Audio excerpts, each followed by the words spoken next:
Y la semana pasada, en la predicación anterior, estuvimos nosotros viendo las diferencias entre lo que era el tabernáculo, lo que era también el templo, la sinagoga y la iglesia. O sea, cómo fueron surgiendo cada una de ellas y empezamos desde su origen, que fue en el Génesis. Estoy haciendo un pequeño recorderis de cómo en el Génesis se da el primer sacrificio cuando Dios sacrifica los primeros animales para poder cubrir el pecado de Adán y Eva.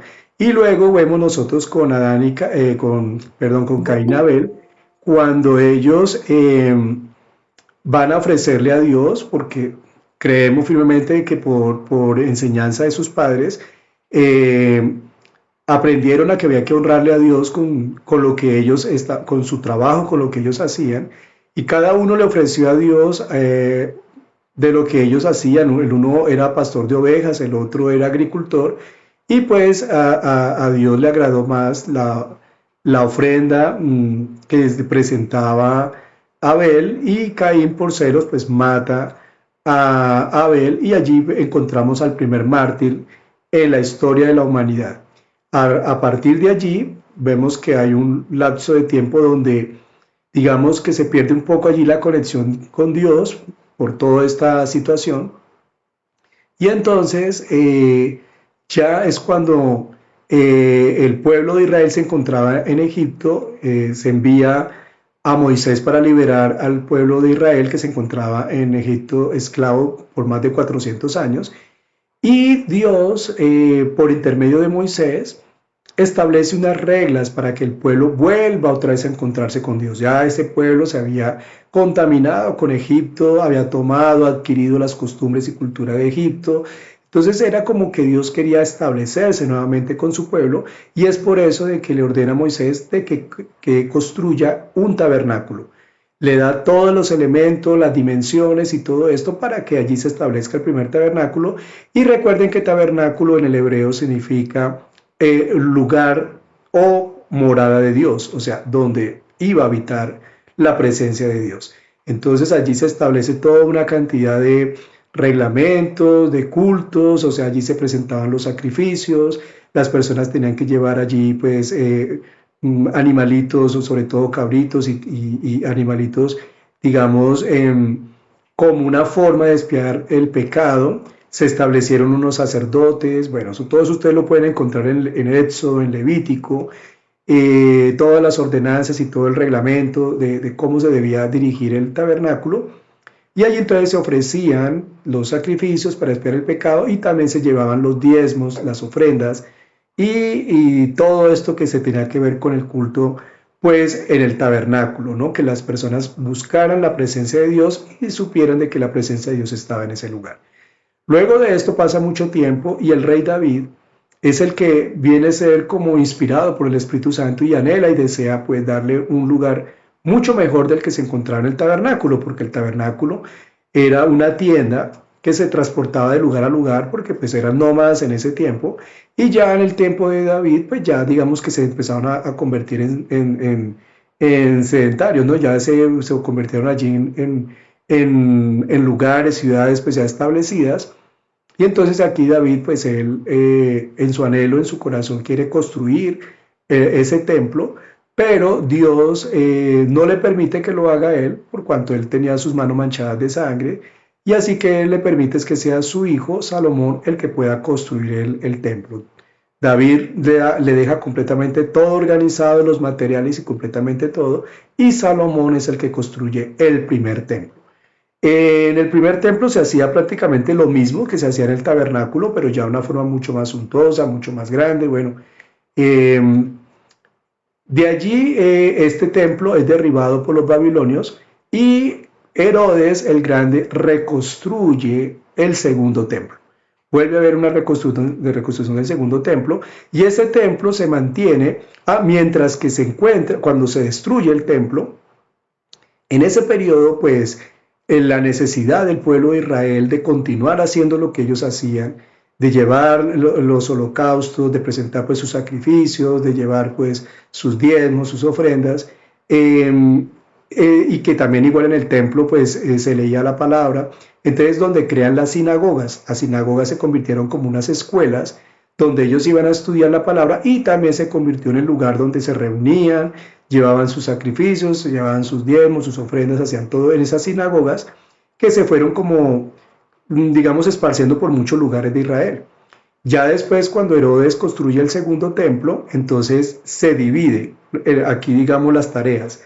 Las sinagogas se especializan solamente en lo que es el estudio de las escrituras, el estudio de la Torá, del Pentateuco, y el templo continuaba pues haciendo y ejerciendo las funciones que venía ejerciendo en la antigüedad.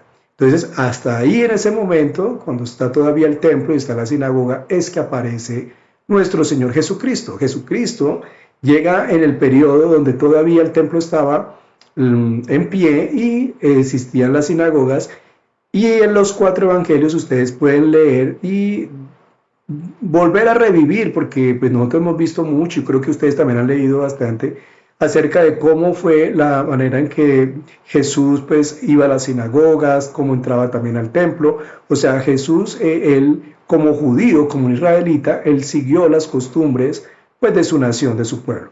Pero allí es donde empieza a darse algo diferente. Jesús viene como a revolucionar muchos de los conceptos que se estaban dando en ese tiempo. Entonces, empezamos a ver de que él, a partir de los 30 años que empieza su ministerio, él fue un hombre que acató las leyes, que fue un judío, pues igualmente que iba a la sinagoga, que asistía al templo, pero al iniciar su ministerio, que fue un momento muy especial para él, donde allí él arranca, eso después lo estudiaremos en otra oportunidad, ya empieza a cambiar muchísimo, digamos, su mensaje y, digamos, como su concepto realmente de lo que tenía que ser el templo, de lo que tenía que ser la forma en la que nosotros viéramos a Dios. Entonces vamos para la primera cita que tenemos, que es en Mateo, en el capítulo 16, versículo 18, y allí iniciamos con lo siguiente. Dice así: yo te digo que tú eres Pedro. Sobre esta piedra edificaré mi iglesia y las puertas de los dominios de la muerte no prevalecerán contra ella. En esta declaración que nosotros vemos aquí en Mateo 16, 18, cuando Jesús le dice a Pedro, y esto fue un momento muy especial porque Pedro es el primer discípulo que reconoce que el Mesías es Jesucristo. Se le reveló por el Espíritu Santo esa verdad a Pedro y Pedro lo declara. Y entonces allí Jesús ve en Pedro la persona que puede, digamos, dirigir lo que él estaba iniciando, su trabajo, ese ministerio, esa labor que iba a cambiar el mundo entero, porque recuerden que después de esto, la humanidad quedó en el antes de Cristo y después de Cristo. Es algo que se conoce en el mundo entero. O sea, Jesucristo dividió la historia de la humanidad por completo. Y allí Jesús le ve en Pedro la persona indicada para que continúe la labor que él inicia. ¿Cómo inicia? Inicia con el llamamiento a los 12 discípulos, a sus 12 apóstoles. Él los llama para que ellos aprendan de Jesús directamente todo lo que tenía que ver con respecto a esa nueva doctrina, a esa nueva dirección de lo que tenía que ser la relación con Dios. O sea, viene él a ministrar, viene a enseñar, viene a capacitarlos a ellos, a estos 12 que tienen una conexión muy íntima con Jesucristo. Y allí, al declararle esto a Pedro, es porque en el sentido que le dice, porque Pedro, recuerden que él se llamaba era Simón, pero él le cambia el nombre de Simón a Pedro. Pedro en el griego significa piedra, o sea, piedra porque pues él era muy testarudo, entonces él le colocó piedra porque pues piedra como esas piedritas de las que se tiran pues. Y cuando él le dice sobre tú Pedro, sobre esta piedra, que en el griego es roca, o sea, Jesús se autodenomina la roca, sobre esta roca construiré mi iglesia, dice. edificaré mi iglesia. Recuerden que iglesia en el griego significa, que es eclesia, significa congregación de personas. O sea, le estaba diciendo que él iba a dirigir el grupo de personas que iban a seguir a Jesús. Así de sencillo. O sea, le estaba diciendo, tú, Pedro, vas a dirigir al grupo de personas que van a estar sobre mi doctrina, sobre mi llamado. Es lo que quiere decir esta palabra. Entonces, vamos aquí en Hechos, capítulo 4, versículo del 11 al 12. Dice, Jesucristo es la piedra que desecharon ustedes, los constructores, y que ha llegado a ser la piedra angular. De hecho, en ningún otro hay salvación, porque no hay bajo el cielo otro nombre dado a los hombres mediante el cual podamos ser salvos. Esta declaración que encontramos en Hechos está aquí, nos está aclarando, y más que aclarando es confirmando de que Jesús es la piedra. Acá dice, acá en Hechos 4 dice, Jesucristo, están denominando que Jesucristo es la piedra que desecharon ustedes. Piedra, recuerden que esta piedra es diferente de la piedra a lo que significa Pedro. Pedro es piedra y en esta versión pues dicen que es piedra, pero es la roca. Jesús es la roca. Entonces, cuando dice que ustedes los constructores han llegado, fueron los que lo desecharon, está hablando del núcleo de religiosos, de aquellos guardadores de la ley, que definitivamente no aceptaron a Jesús, que fueron los mayores contradictores y prácticamente pues fueron ellos los que llevaron a Jesús a la cruz. Entonces está hablando de que Jesús es la piedra angular. La piedra angular, ¿qué significa? Una construcción. La piedra angular en una construcción es la base, es lo más importante, porque en esta piedra angular es donde se edifica todo un edificio, toda una construcción sólida, depende de esta piedra. Entonces Jesús es esa roca, Jesús es esa base, donde se construye realmente lo que se denomina iglesia, o sea, la doctrina, el conocimiento de Dios.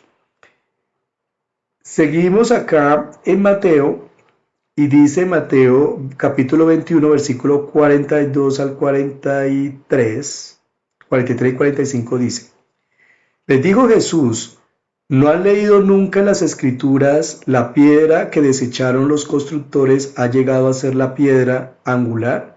Esto ha sido obra del Señor y nos deja maravillados. Por eso digo que el reino de Dios se le quitará a ustedes y se le entregará a un pueblo que produzca los frutos del reino. Cuando los jefes de los sacerdotes y los fariseos oyeron las parábolas de Jesús, se dieron cuenta de que estaba hablando acerca de ellos. Entonces, Jesús mismo lo dijo, o sea, Jesús mismo también lo confirma. Él mismo les está diciendo a ellos directamente y en su cara que Él es esa piedra. Él es esa base, Él es ese fundamento principal para lo que viene a ser un cambio total a lo que es el conocimiento de Dios. Y estos religiosos y estos sacerdotes, que fueron los que fueron tergiversando por completo realmente el mensaje de Dios por medio de los profetas del Antiguo Testamento, va perdiendo realmente el sentido de lo que era el templo. O sea, ya acuérdense ustedes que Jesús entra al templo y lo ve lleno de mercaderes, allá se comercializaba de todo, y Él los saca afuera a todos a ellos y les dice que eso se convirtió en una cueva de ladrones. O sea, ya el templo dejó de ser lo que realmente Dios había dispuesto que fuera ese lugar. O sea, había perdido por completo su significado, su funcionalidad. Entonces viene Jesús prácticamente aquí a cambiar eso, a cambiar ese concepto de templo, o sea, de relación con Dios. Entonces aquí ya les está diciendo a ellos, ya esto va a ser diferente. Yo, Jesús, soy el que voy a hacer ese fundamento. Yo soy, a partir de ahora, es en mí donde se va a construir una nueva iglesia, una forma diferente de relacionarse con Dios. Y todo esto, ¿de dónde viene? Es que esto no fue solamente porque Jesús se le dio porque así. Esto ya había sido profetizado en el Antiguo Testamento. y lo encontramos en el Salmo 118. Allí, este es un salmo que escribió el rey David y por inspiración del Espíritu Santo ya se estaba mostrando lo que iba a suceder en la posterioridad. Esto fue una profecía que la encontramos en el Salmo 118, en el versículo 20 y 23, y dice lo siguiente: esta es la puerta del Señor, por ella entran los justos. Te daré gracias porque me respondiste y porque eres mi salvación. La piedra que desecharon los constructores ha llegado a ser la piedra angular. Esto ha sido obra del Señor y los deja maravillados. Imagínense ustedes exactamente las mismas palabras que proclama Jesús, las mismas palabras que se proclaman en Hechos y que se cumple por completo, porque aquí en el Salmo 118 están hablando del Señor. Están hablando, dice, es la puerta del Señor, por ahí entrarán los justos. Y recuerden que Jesús, él mismo se proclama como la puerta, esa puerta por donde las personas justas pueden realmente llegar. Y aquí habla de la salvación, que vino a hacer Jesús por nosotros, darnos la salvación. O sea, ya en el Salmo 118, estamos hablando de unos 600 años antes de Cristo, estaba proclamando una profecía que se cumple en Jesús. Entonces vemos que esto es un cumplimiento profético de un plan perfecto de Dios que se cumple en Jesús. Luego de esto vamos a ver nosotros en Mateo, en el capítulo 18, versículo 19 al 20, dice: además les digo que si dos de ustedes en la tierra se ponen de acuerdo sobre cualquier cosa que pidan, les será concedida por mi Padre que está en los cielos. Porque donde dos o tres se reúnan en mi nombre, allí estoy yo en medio de ellos. Esta declaración es súper importante. Nosotros la usamos muchísimo cuando oramos. Siempre cuando nos reunimos para orar, declaramos mucho este versículo, esta cita bíblica. Y decimos que cuando hay dos o más personas reunidas en el nombre de Jesús, pues Él está en medio de ellos. Pero esta declaración va mucho más allá. Esta declaración, cuando la declara Jesús, es porque está colocando los cimientos de lo que va a ser la iglesia. Recuérdese que la iglesia es grupo de personas, no es un lugar, no es algo físico. Es completamente las personas que estamos unidos en una misma fe. Entonces aquí Jesús ya estaba indicando que cuando nos reuniéramos dos o más personas, ya podríamos llamarnos iglesia. O sea, ya podríamos decir, esto es una iglesia porque es una congregación de personas. ¿Y qué va a pasar en esa congregación de personas? Que cuando dos o más personas se ponen de acuerdo en algo, dice aquí en la palabra, dice, cuando dos de ustedes en la tierra se ponen de acuerdo sobre cualquier cosa que pidan, les será concedida por mi Padre. Por eso es tan importante estas reuniones, porque el reunirnos nosotros a orar, a conocer de Dios, a aprender de la palabra, y cuando oramos y estamos pidiéndole a Dios y estamos aquí apoyándonos nosotros, pues ya sabemos que esto es algo que Dios nos instruyó, es algo que Dios nos lo dio, porque es la oportunidad que tenemos nosotros para que Dios nos escuche y para que Dios actúe a favor de nosotros. Y que aparte de eso, nos está diciendo que en esa reunión en la que estamos nosotros allí orando, donde estamos reunidos aprendiendo de Dios, Él está en medio de nosotros. O sea, su presencia por medio del Espíritu Santo está ahí con nosotros. Ese es el establecimiento, digamos, como podemos decir, como las paredes, todo lo que tiene que ver con ese lugar que no es físico, sino espiritual, donde ya Jesucristo estaba mostrando los lineamientos de lo que iba a ser esa iglesia. Y seguimos acá en Lucas, capítulo 8, versículos del 2 al 3, dice: y muchas mujeres, estas mujeres ayudaban con dinero a Jesús y a sus discípulos. Algunos de ellas Jesús les había sanado de diferentes enfermedades y de los espíritus malos. Entre esas mujeres estaba María, a la que llamaban Magdalena, que antes había tenido 7 demonios. También estaba Juana y Susana y Juana era la esposa de Cusa, el administrador del rey Herodes Antipas. Entonces aquí nos está diciendo que muchas mujeres ayudaban con dinero a Jesús y a sus discípulos. Empezamos a ver cómo es que se empieza a organizar esa congregación de personas. Jesús empieza a discipular a sus 12 apóstoles, los empieza a instruir, los empieza a capacitar y empiezan a llevar todo lo que ellos han aprendido de Jesús y empiezan a hacer recorridos por las regiones de Israel. Al ir a un lugar a otro, recuerden ustedes que los discípulos dejaron sus trabajos, dejaron sus familias, unos dejaron hasta sus esposas para poder seguir a Jesús, o sea, continuar con la labor, con ese llamado que Jesús les estaba haciendo. ¿Cómo iban a alimentarse? ¿A dónde se iban a alojar? Ellos no tenían dinero. Entonces empieza a mostrarse cómo se empieza a organizar realmente a lo que nosotros podemos ver hoy las congregaciones o los ministerios, cómo funcionan realmente, porque las personas que se trabaja dentro de esto, pues se requiere de esas ayudas para que puedan realmente funcionar. Entonces Jesús y sus discípulos fueron sustentados por estas mujeres que los apoyaron, que les dieron alimento, les dieron vestido, les dieron alojamiento, les colaboraron muchísimo para que ellos pudieran llevar o poder llevar a cabo ese ministerio. Eso lo vemos que después se va instituyendo dentro de lo que ya, digamos, se va estableciendo de una forma mucho más organizada la iglesia. Esto recuerden que es el origen, o sea, la forma como poco a poco se van dando esos pasos importantes a lo que podemos llevar a lo que conocemos como la iglesia actual. Aquí seguimos nosotros con Mateo en el capítulo 9, en el versículo 36 al 38 dice: al ver a las multitudes tuvo compasión de ellas porque estaban agobiados y desamparados. Estaban agobiados y desamparadas como ovejas sin pastor. La cosecha es abundante, pero son pocos los obreros, dijo Jesús a sus discípulos. Por tanto, pidan al Señor de la cosecha que envíe obreros a su campo. Esta declaración que hace aquí Jesús, que esto fue antes de que él hiciera el milagro de la multiplicación de los peces, el pan y de los peces, que le dieron el alimento a más de 5,000 personas, aquí Jesús está mostrando para dónde iba lo que él estaba haciendo.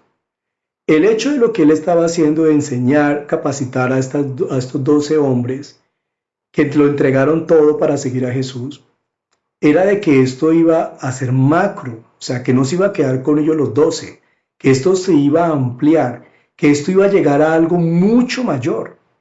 Entonces, él ve la necesidad. ¿Por qué se da eso? Porque aquí Jesús ve que hay muchas personas necesitadas, muchas personas que requerían de ayuda. Dice, tuvo compasión de ellas porque estaban agobiadas y desamparadas, como ovejas sin pastor. O sea, no había quien las guiara, no había quien les mostrara realmente la luz, quien les ayudara con sus problemas. Y le dice, pidan, oren para que vengan obreros.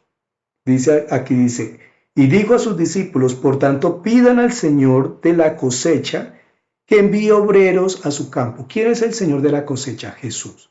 Recuerden que Jesús es el que nos prospera, el que nos bendice, el que nos abre las puertas. Él es el que hace que todo fructifique. Entonces le está diciendo, pidan al Señor de la cosecha que es el mismo. O sea, soy yo, es a mí que deben de pedirme, para que yo les envíe obreros, para que haya personas que puedan realmente ayudar a estas personas. Personas, estos obreros que fueran capacitados y direccionados de la forma como lo hicieron los discípulos, los apóstoles, para que pudieran realmente cumplir con esa misión. Allí es que vemos cómo surge realmente el llamado a todos los líderes que manejan ministerios e iglesias, bueno, todo lo que hoy vemos, las personas que trabajamos con todo lo que tiene que ver con la extensión del reino de Dios. Aquí en Lucas, en el capítulo 10, en el versículo 1-3, dice lo siguiente. Después de esto, el Señor escogió a otros 72 para enviarlos de dos en dos delante de él a todo pueblo y lugar donde él pensaba ir. La cosecha es abundante, pero son pocos los obreros, les dijo. Por tanto, pidan al Señor de la cosecha que envíe obreros a su campo. Vayan ustedes, presten atención, porque los envío como corderos en medio de los lobos. Ahí ya empezamos a ver cómo Jesús empieza ya a expandir lo que él estaba haciendo con los 12 apóstoles. Se preparan 72 seguidores de Jesús, discípulos de Jesús, ya eran personas que venían con Jesús durante todo este tiempo que venía Jesús, digamos, personas que se iban añadiendo a su ministerio. Se les capacita a estos 72 obreros, en otras traducciones dice que 70, en otras dice que 72, la mayoría dice que 72, entonces dice que los envía de dos en dos. Todos ellos ya estaban capacitados, Dios les da autoridad para que ellos vayan a multiplicar el mensaje, para que vayan a llevar la luz a las personas necesitadas, a que sanaran en el nombre de Jesús, a echar demonios en el nombre de Jesús. Esta fue la labor de estos 72. Y ellos van y hacen una misión difícil, que dice, los estoy enviando como ovejas en medio de lobos. O sea, Jesús sabía que ellos iban a ser atacados por el enemigo, iba a usar instrumentos para agobiarlos, para atormentarlos, para desmotivarlos, porque generalmente eso es lo que hace el enemigo con todo aquel que quiere servirle a Jesucristo en la expansión de su reino. Y ellos van y hacen esa labor. Él les da unas instrucciones específicas a estos 72 y ellos van y cumplen y regresan felices, gozosos, le cuentan a Jesús todo lo que hicieron, asombrado de la autoridad que ellos tuvieron, el respaldo de Dios que tuvieron en esa misión tan importante. Y este es, digamos, como el inicio ya en forma, podríamos decirlo así, de la expansión de la doctrina de Jesucristo. O sea, aquí ya eran los apóstoles, los 12, más estos 72, que estaban ya trabajando de una manera, expandiendo el conocimiento de Dios, pues por medio de la palabra, a todos aquellos que necesitaban pues ser salvos, porque recuerden ustedes que el mensaje era la salvación, el arrepentimiento y la salvación. Aquí en Juan, capítulo 2, versículo 19 al 22, dice, destruyan este templo, respondió Jesús, y lo levantaré de nuevo en 3 días. Ellos respondieron, tardaron 46 años en construir este templo, ¿y tú vas a levantarlo en 3 días? Pero el templo al que se refería era su propio cuerpo. Así pues, cuando se levantó de entre los muertos, sus discípulos se acordaron de lo que les había dicho y creyeron en la escritura y en las palabras de Jesús. Acá viene este otro punto que es supremamente importante. Ya ustedes vieron cómo se estaba ya dando una nueva forma, digámoslo así, de congregación, de reunirse en las personas. Ya era Jesús, ya era una predicación con un liderazgo completamente diferente a lo que se conocía en ese tiempo. Ya no eran los sacerdotes, los fariseos, los guardadores de la ley, de todo lo que era las costumbres judías con la parte religiosa, sino que aquí Jesús estaba rompiendo por completo todo esto. Y viene esta otra parte importante que es el templo. Ellos están al frente del templo y dicen, uy, este templo, si fuera destruido, dice Jesús, este templo lo levantaría en 3 días. En una forma simbólica estaba hablando proféticamente porque el templo es destruido por los romanos después de la asunción de Jesús. En el año 70 el templo es destruido y hasta el día de hoy no se ha vuelto a reconstruir, porque proféticamente se ha hablado que el templo que se va a dar, digámoslo así, no es el templo que va a haber aquí, sino es un templo ya diferente, una estructura completamente diferente que está dado en Apocalipsis y que viene con la segunda venida de Jesucristo. Entonces esto es algo completamente aparte Pero él también les estaba hablando que aquí cambiaba por completo lo que ellos tenían como en su cabeza el conocimiento de lo que era templo. Aquí ya el templo se iba a acabar. O sea, ya no iban a tener que ir ellos a un lugar a buscar de la presencia de Dios. Ya aquí él mismo se está autodenominando el templo. Está diciendo, este templo se destruye a los 3 días, va a ser resucitado, dice acá, pero el templo al que se refería era su propio cuerpo. Así pues, cuando se levantó de entre los muertos, sus discípulos recordaron lo que les había dicho. Ya Jesús está hablando de que el templo es Él. Él es el templo.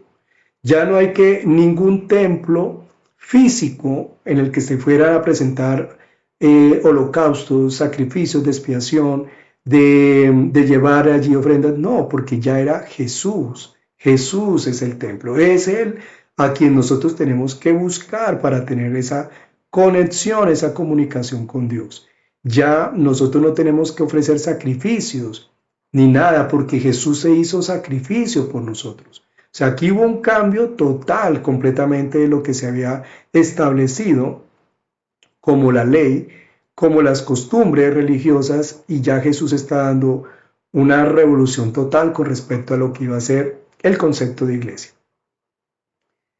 Seguimos acá y dice en 2 Corintios capítulo 6, versículo 16.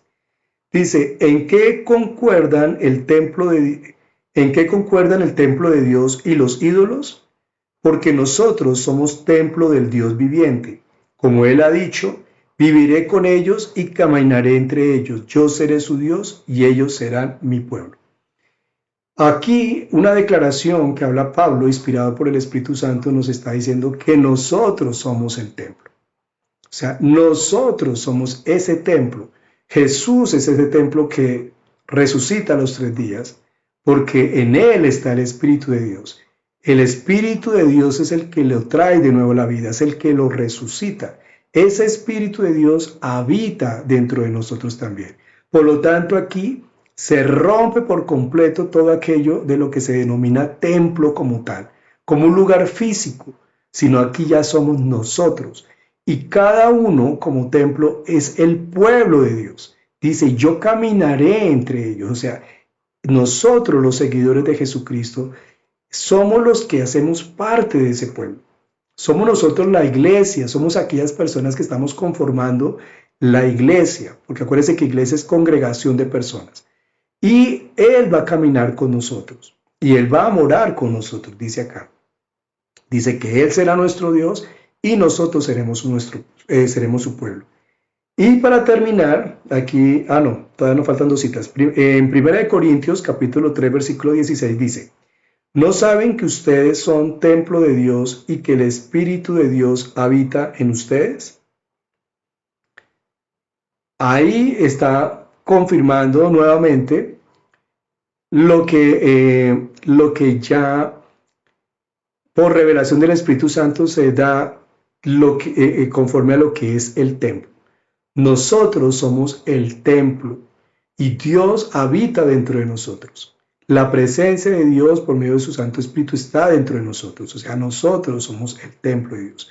Por eso es tan importante que nosotros debemos cuidar este templo. Por eso es tan importante que nosotros hagamos las cosas bien, que le cumplamos a Dios, que hagamos las cosas que tenemos que hacer, cumplir la palabra del Señor, lo sigamos a Él, porque es que nosotros somos ese templo.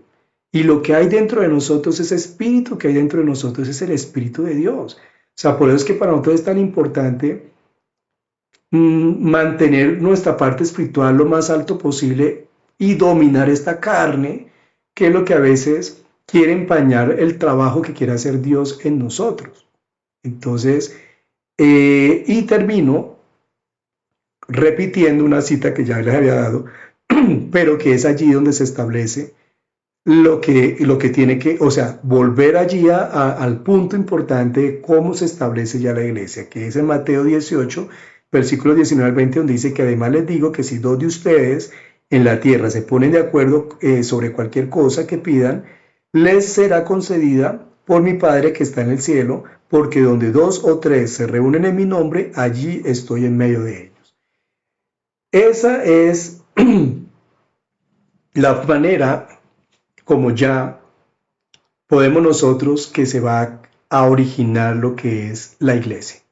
O sea, ya aquí Jesús nos dice, nosotros somos el templo, ya ese templo físico se termina, eso ya no es más.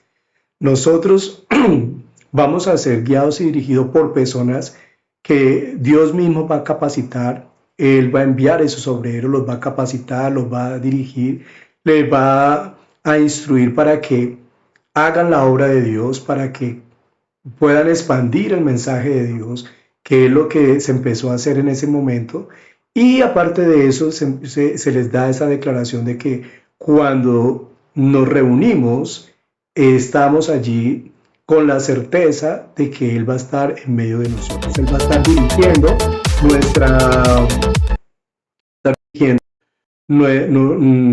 nuestras oraciones, nuestros encuentros, que todo lo que oramos, pues sabemos que Dios lo va a respaldar.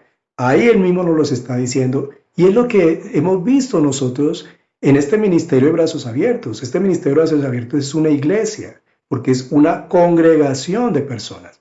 Nosotros todos somos templo donde habita el Espíritu de Dios. Y aquí cuando nosotros nos reunimos, por eso es que es tan importante estos tiempos, porque en estos tiempos estamos cumpliendo lo que la palabra de Jesucristo, Él nos está diciendo, que nos reunamos para que oremos, para que lo que pidamos Él nos lo va a conceder, que va a haber allí pues inspiración del Espíritu Santo, o sea, y estamos nosotros haciendo lo que Él nos mandó a hacer. O sea, eso es importante que empecemos nosotros ya como a darnos cuenta realmente de qué era la iglesia o el concepto de iglesia para Jesús. Ese era el concepto de iglesia de Jesús, porque así fue que nació. Queda la otra parte que ya es cómo se va estableciendo de una manera más organizada la parte de la iglesia, que eso lo veremos en la siguiente predicación. Entonces vamos a orar. Padre amado, Señor, te damos infinitas gracias, bendito Rey, Señor, por esta enseñanza maravillosa, Señor, por todos este informe que tú nos das a nosotros, sobre todo el sustento bíblico, la forma en la que, Señor, nos estás mostrando en detalle realmente de cómo fue dándose, cómo paso a paso se fue organizando lo que hoy podemos nosotros decir que es la iglesia de Jesucristo. Así que te damos gracias, bendito Padre, por toda esta capacitación que nos has dado, Señor, el sabernos nosotros privilegiados, Padre amado, porque tú nos llamas su pueblo, o sea, nosotros somos tu pueblo, mi Padre amado, Señor, tú eres nuestro pastor, tú eres nuestro Señor. Te agradecemos infinitamente, Señor, por todo lo que tú has hecho por nosotros, por ese llamado que has hecho con cada uno de los que estamos aquí, porque tú nos llamaste a cada uno de nosotros para que fuéramos parte de esta iglesia, para que fuéramos parte de este pueblo, Señor. Gracias, bendito Rey, Señor, porque hemos recibido de tu salvación, porque sabemos, Señor, que cuando nos reunimos en estos tiempos, tú siempre estás en medio de nosotros. Estás, mi Padre amado, Señor, escuchando nuestras peticiones, escuchando, Señor, todo nuestro clamor, y confiamos plenamente de que tú seguirás obrando milagros, señales y prodigios en medio de este ministerio de Brazos Abiertos, mi Padre amado, Señor, porque fue y nació de tu corazón, Señor, de que este ministerio realmente cumpliera con los parámetros que tú estabas dándonos allí en los evangelios, mi Padre amado, Señor. Te damos infinitas gracias, bendito Rey, por toda esta bendición, por tu compasión, amor, misericordia, Señor, todo lo que tú haces por nosotros. Hoy te honramos y te alabamos, te adoramos, Señor, y te decimos gracias, bendito Padre. Y hemos orado en nombre del Padre, del Hijo y del Espíritu Santo. Amén y amén.